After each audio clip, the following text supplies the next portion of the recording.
लेकरा, आजचा हा संवाद सुरू करण्यापूर्वी तुझा हा पाठीराखा तुला एक अत्यंत प्रेमाचं आणि मनाला भिडणारं आव्हान करत आहे. आजचा हा विषय कोणतीही भीती दाखवणारा नाही, तर तुझ्या थकलेल्या आणि खचलेल्या मनाला उभारी देणारा एक दैवी मार्ग आहे.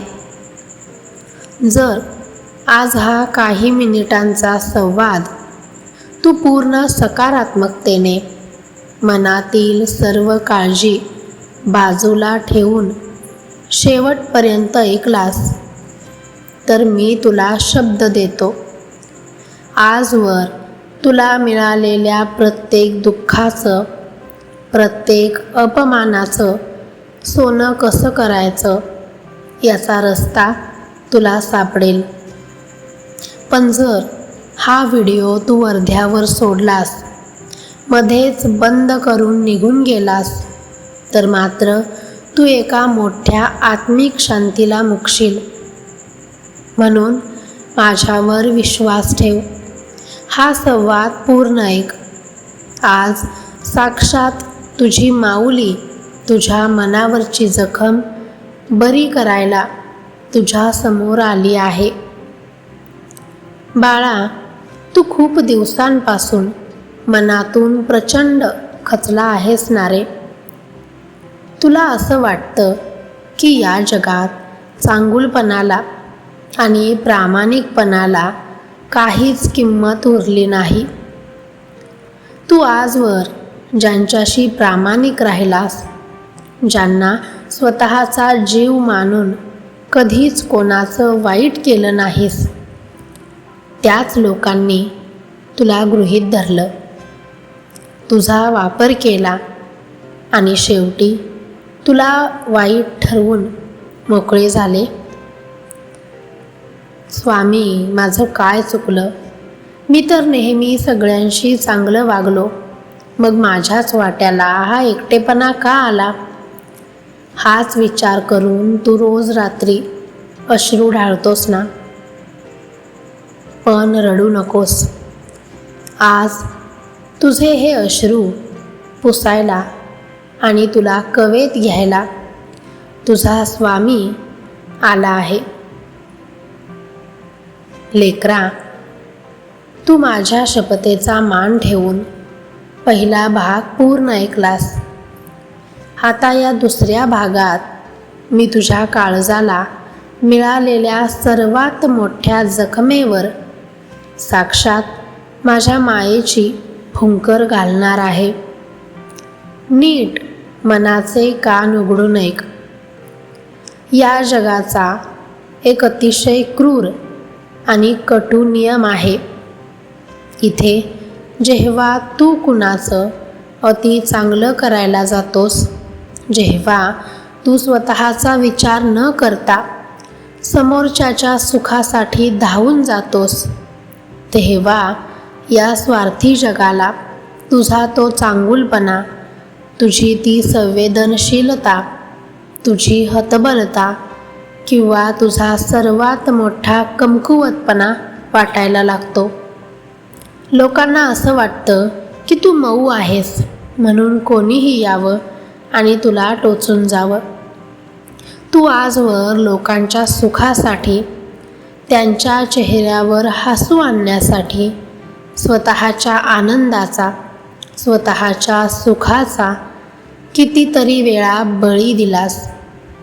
स्वतःचा खिसा रिकामा असताना, स्वतः संकटात असतानाही तू पदरमोड करून लोकांना मदत केलीस, कारण तुला कोणाचंच दुःख पाहवत नव्हतं. पण आज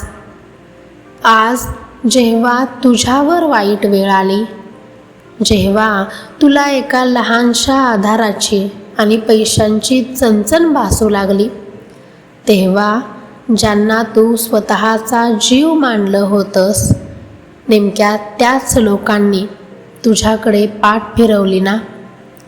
तुला अगदी परकं करून सोडलं. आज तुला स्वतःचीच आतून एवढी लाज वाटायला लागली.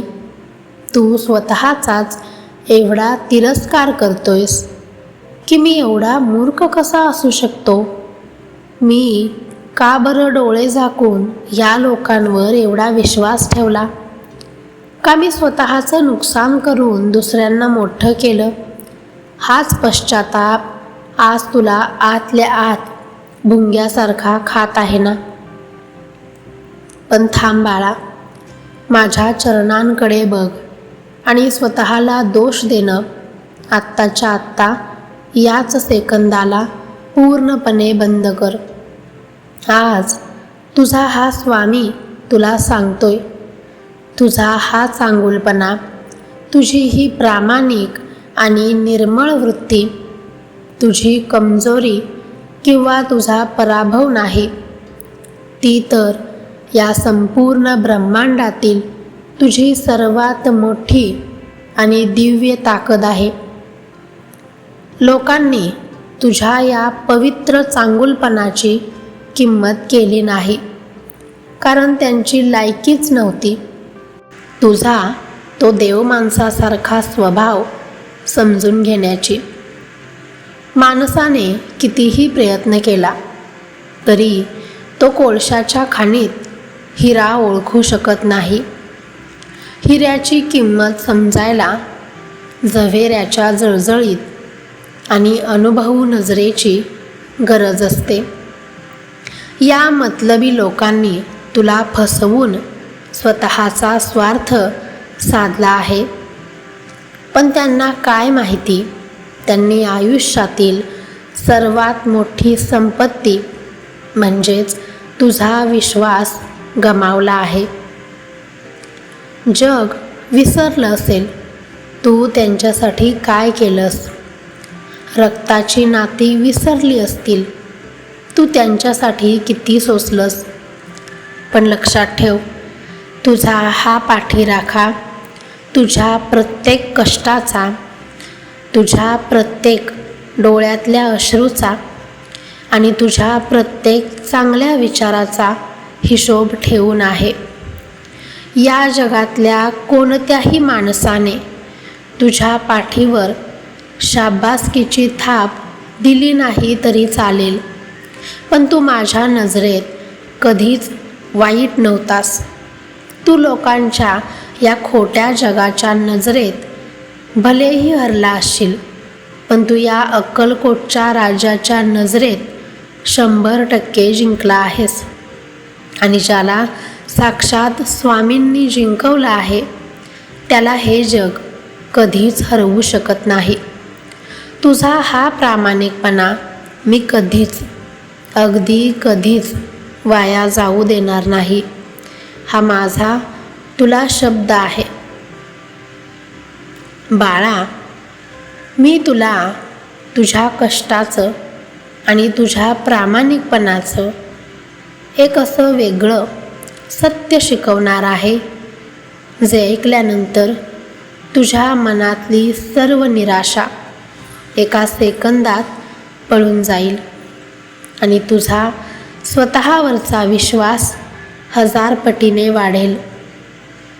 तू नेहमी रात्रंदिवस विचार करत असतोस ना की मी एवढा प्रामाणिक राहूनही मलाच का लाथा खाव्या लागल्या.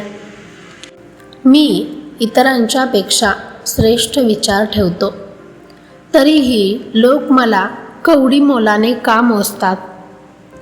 लेकरा, हे सत्य समजण्यासाठी आज मी तुला निसर्गाचं एक अतिशय हटके आणि मनाला भिडणारं उदाहरण देतो. नीट मनाच्या गाभाऱ्यात साठवून ठेव. बाळा, तू कधी कोळशाच्या खाणीत वर्षानुवर्ष पडलेला एखादा हिरा पाहिला आहेस का? जेव्हा तो हिरा त्या अंधाऱ्या काळ्या कुट्ट खाणीत निसर्गाच्या चक्रातून जन्माला येतो, तेव्हा सुरुवातीला तो कोळशासारखाच काळा, मातीने माखलेला आणि खडबडीत दिसतो. त्या खाणीत काम करणारे जे मजूर असतात ते रोज तिथून येता जाता त्या हिऱ्याला साधा टाकाऊ काळा दगड समजून लाथ मारतात. त्याच्यावर पाय देऊन पुढे निघून जातात. त्याच्या अस्तित्वाचा पूर्ण अपमान करतात. त्या हिऱ्याला त्या काळ्या अंधारात राहून खूप दुःख होतं. तो मनातल्या मनात खूप रडतो, स्वतःलाच कोसत राहतो आणि देवाकडे तक्रार करतो की हे विधात्या, माझं अस्तित्व तर एवढं मौल्यवान आहे. मी आतून इतका शुद्ध आणि पवित्र आहे. मग माझ्याच नशिबात हा कोळशाचा काळोख का लिहिलास? हे अज्ञानी लोक माझा असा रोज पायदळी तुडवून अपमान का करत आहेत? माझी किंमत कोणालाच का कळत नाही? पण लेकरा, तो हिरा एका गोष्टीचा विचार करायला विसरतो. त्या कोळशाच्या खाणीत काम करणाऱ्या साध्या मजुरांना फक्त कोळसा ओळखता येतो. हिऱ्याची पारख करण्याची लायकी किंवा ज्ञान त्यांच्याकडे नसतंच मुळी. एक दिवशी काय होतं, त्या खाणीत एक खरा, अनुभवी आणि पारखी झवेरी येतो. त्याचे डोळे त्या हजारो कोळशाच्या तुकड्यांमध्ये पडलेल्या त्या एका मातीच्या ढेकळाला म्हणजेच त्या हिऱ्याला अचूक ओळखतात. तो झवेरी खाली वागतो. अत्यंत आदराने आणि प्रेमाने तो दगड आपल्या हातात घेतो. त्यावरची ती काळी माती आणि कोळशाची काजळी आपल्या हाताने साफ करतो आणि त्याला त्या नरकातून बाहेर काढून थेट राजवाड्यात घेऊन जातो. तिथे गेल्यावर त्या झवेरीच्या कडक सुरक्षेखाली जेव्हा त्या हिऱ्याला पैलू पाडले जातात आणि जेव्हा त्या राजवाड्यातील प्रकाशाचा एक छोटासा नाजूक किरण त्या हिऱ्यावर पडतो, तेव्हा तो हिरा इतका लखलखतो, इतका धगधगतो की त्याच्या एका प्रकाशाने तो संपूर्ण अंधारा राजवाडा उजळून निघतो. मग मला सांग लेकरा, जे लोक कालपर्यंत त्याला त्या काळ्या खाणीत लाथ मारत होते, जे मजूर त्याला निकामी समजत होते, तेच लोक आज त्याला साधे डोळे भरून पाहण्यासाठी राजवाड्याबाहेर तासनतास रांगा लावतात आणि त्याला खरेदी करण्यासाठी आपल्या संपूर्ण आयुष्याची सगळी पुंजी पणाला लावायला तयार होतात. लेकरा, मग आता नीट विचार कर. आज तुझं आयुष्यसुद्धा त्याच कोळशाच्या खाणीत अडकलेलं आहे. आज तुझ्या अवतीभोवती असणारी ही मतलबी स्वार्थी माणसं, तुला टोमणे मारणारे नातेवाईक किंवा मित्र म्हणजेच ते अज्ञानी मजूर आहेत, ज्यांची लायकीच नाही तुझ्या प्रामाणिकपणाच्या आणि चांगुलपणाच्या हिऱ्याला ओळखण्याची. ते तुला नावं ठेवतायत, तुझा अपमान करतायत, तुला कमी लेखतायत, कारण त्यांची नजर तेवढी प्रगल्भ नाही. ते फक्त वरचा काळा रंग पाहू शकतात. पण तू अजिबात काळजी करू नकोस. स्वतःला कधीच कमी समजू नकोस. तुझा तो खरा पारखी मी स्वतः साक्षात तुझा हा स्वामी समर्थ आहे. मी तुला या खोट्या लोकांच्या खाणीतून बाहेर काढलं आहे आणि आता मी तुला तुझ्या कष्टाच्या आगीत असं काही पैलू पाडणार आहे की तुझा येणारा लखलखाट, तुझं यश आणि तुझं नाव पाहून हेच डोळे विस्कटणारे लोक थक्क होऊन तुझ्याकडे पाहत बसतील. जे आज तुला सोडून गेलेत तेच उद्या तुझ्या सावलीत उभे राहण्यासाठी देवाकडे प्रार्थना करतील. हा अक्कलकोटच्या राजाचा तुला शब्द आहे. लेकरा, त्या कोळशाच्या खाणीतल्या हिऱ्याचं सत्य ऐकल्यानंतर आता तुझ्या डोळ्यातले अश्रू सुकले असतील आणि मनाला एक नवी दिशा मिळाली असेल. आता या पुढील भागात तुला जगण्याचा एक असा महामंत्र देणार आहे जो यापुढे तुला कधीच कोणासमोर झुकू देणार नाही. आजपासून एक गोष्ट तुझ्या मनाच्या गाभाऱ्यात घट्ट कोरून ठेव. तुला या जगातल्या कोणत्याही माणसाकडून, नातेवाईकाकडून किंवा मित्राकडून तू चांगला असण्याचं प्रमाणपत्र घ्यायची अजिबात गरज नाही. माणसांचा स्वभाव कसा असतो माहिती आहे का? तो सकाळी वेगळा आणि संध्याकाळी वेगळाच असतो. आज जे लोक तुझ्या पाठीवर कौतुकाची थाप मारतायत, तुझ्या चांगुलपणाच्या टाळ्या वाजवत आहेत, तेच लोक उद्या तुझा पाय ओढायला आणि तुला जमिनीवर पाडायला मागे पुढे बघणार नाहीत. म्हणूनच माणसांच्या या बदलत्या स्वभावावर आणि त्यांच्या टोमण्यांवर लक्ष देऊन स्वतःचं मन दुखावून घेणं आत्ताच्या आत्ता बंद कर.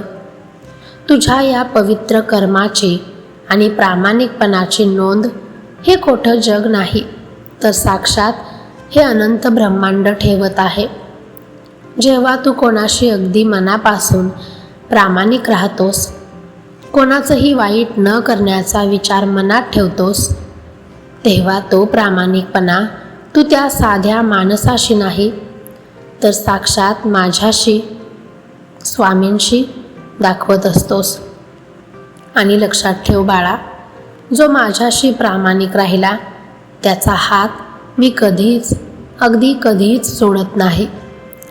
परिस्थिती आज जरी तुझ्या पूर्णपणे विरोधात वाटत असली, सगळीकडून संकटांचे डोंगर कोसळत असले, तरी नीट समजून घे की वेळ तुला संपवण्यासाठी आली नाही, तर तुझा संयम किती मजबूत आहे आणि तुझ्या स्वामींवर किती अढळ विश्वास आहे हे तपासण्यासाठी आली आहे. आजपर्यंत तू सगळ्या जगाला सांभाळलंस, सगळ्यांची सुखदुःख डोक्यावर घेऊन नाचलास. आता ती सगळी ओझी खाली ठेव, कारण इथून पुढे तुला, तुझ्या कुटुंबाला आणि तुझ्या संपूर्ण संसारातल्या प्रत्येक सुखाला सांभाळण्याची संपूर्ण जबाबदारी या तुझ्या स्वामी माऊलीने स्वतःच्या खांद्यावर घेतली आहे. जा लेकरा, आता मनावरचं ते मरणप्राय ओझं, तो जीव घेणा एकटेपणा आणि डोळ्यात साचलेले ते खोटे अश्रू याच क्षणाला अक्कलकोटच्या या स्वामी चरणावर सोडून दे आणि एक मोठा, मोकळा, अगदी मोकळा श्वास घे. आज तुझा आणि माझा हा संवाद पूर्ण होत आला आहे. तू तुझ्या या स्वामी माऊलीच्या शपथेचा मान ठेवलास, मनातली नकारात्मकता बाजूला सारून हा संदेश अगदी शेवटपर्यंत ऐकण्याची खरी भक्ती दाखवलीस. म्हणूनच माझ्या दैवी आणि ब्रह्मांडीय ऊर्जेने तुझ्या आत्म्याला आता एका अमोघ संरक्षण कवचाने वेढून टाकलं आहे. ज्या कपटी लोकांनी तुला संकटात अगदी एकटं सोडलं, ज्या स्वार्थी लोकांनी तुझ्या सरळ आणि प्रामाणिक स्वभावाचा फायदा घेतला, त्यांना त्यांच्या कर्माचा हिशोब आता साक्षात काळ देणार आहे. तू आता त्या गोष्टींचा विचार करणं सोडून दे. तुझा हा पाठीराखा आता तुझ्या कष्टाचं, तुझ्या प्रामाणिकपणाचं आणि तुझ्या सहनशीलतेचं सोनं करायला स्वतः सज्ज झाला आहे. तुझ्या आयुष्यातले सुखाचे, आनंदाचे आणि प्रचंड यशाचे सुवर्ण दिवस मी स्वतः माझ्या हाताने लिहून तुझ्या नशिबाच्या दाराशी आणून उभे केले आहेत. आता मागचं सगळं विसरून जा. भिवू नकोस, मी तुझ्या पाठीशी आहे.